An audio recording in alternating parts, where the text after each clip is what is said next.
If you're watching this, you're probably like us in a lot of ways. You always run out of power. You always find yourselves wanting to charge up a phone when it's almost dead, or you need to charge up a laptop or an iPad, or you need power to make that all-important early morning coffee.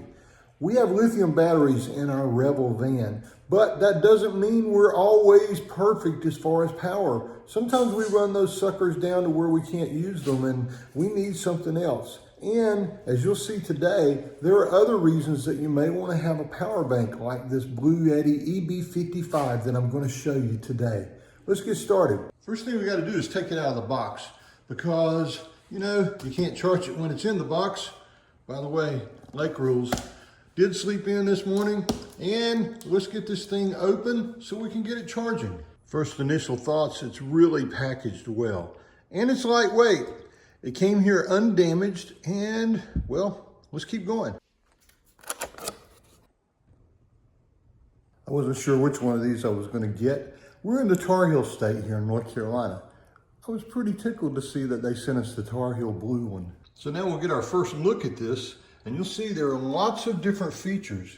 There's a 100-watt USB-C charging, which will allow us to do our iPads or our MacBooks. There are 4 USB-A connectors. There are 4 AC outlets over here. And there's a 12-volt port that, well, for us old farts, that's just a cigarette lighter, isn't it? But it allows us to connect things like we're going to do today. Maggie is telling me she wants to go outside. So let's let her outside. Speaking of what we're going to do today, we have our dock down here.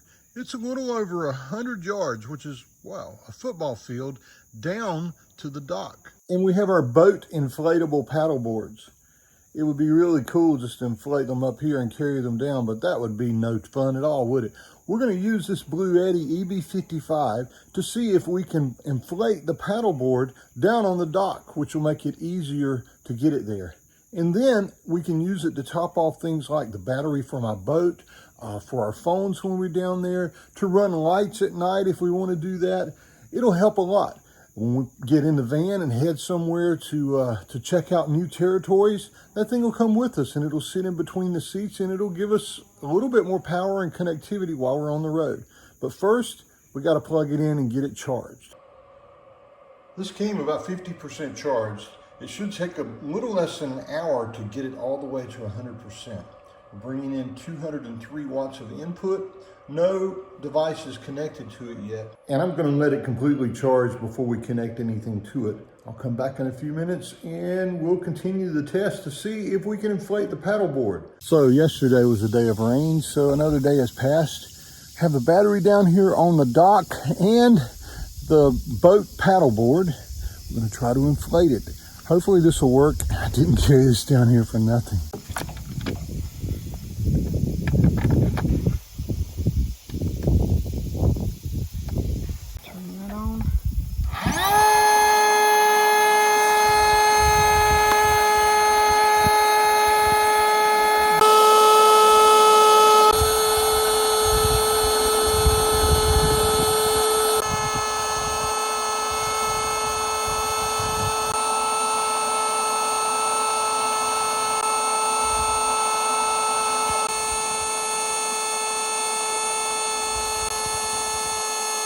So far so good, but in a few moments, once it gets inflated to a certain point, it's going to go into high pump mode.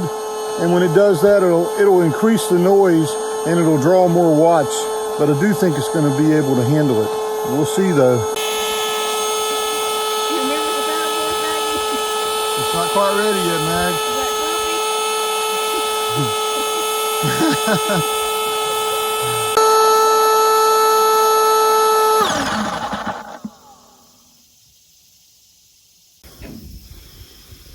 That's an issue.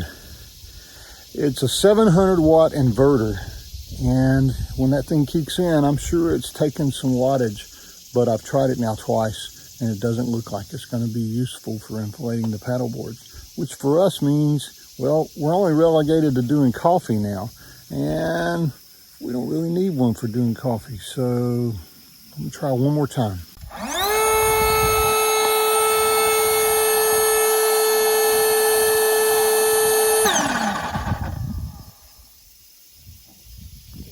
So do you think it's because it's going into that high mode that it, yeah. okay. Yeah, it's drawing more watts than it's capable of handling. So, for our purposes, this is a fail. I'm not sure what we would use it for in our van because, you know, we have tons of lithium in there, so we're not going to really need it for our van. If you reverse back to 3 years ago when we had our Travato, it had AGM batteries, and there were many times we were in national parks where we had to, well, wake up in the morning and crank up the motor in order to generate enough power and to replenish the batteries enough to be able to make coffee.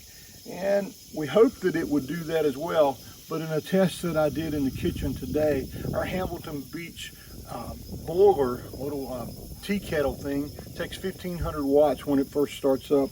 It does exactly the same thing. So if I had purchased this, I'd be sending it back.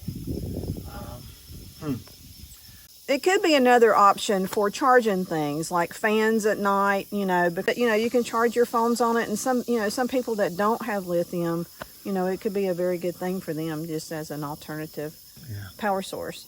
Shoot, we're disappointed.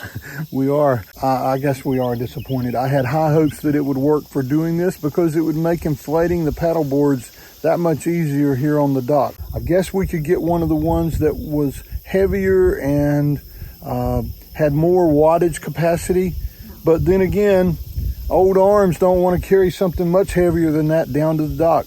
Might as well just pump it up at the house and then carry the paddleboard down here. I'm wasting fishing time, so we're going to take it back up to the house, pump it up so Lynn can use it today, and then Maggie and I are going to go fishing. Thanks for watching. If you get one and you love it, let us know, and we'd love to hear from you. But for us, I'm not sure what we're going to do with it. One thing I will say is that Maggie loves having this inflated down here. It's something soft to lay on. And overnight, the dock gets a little bit wet from the dew, so it's not cold and wet to lay on.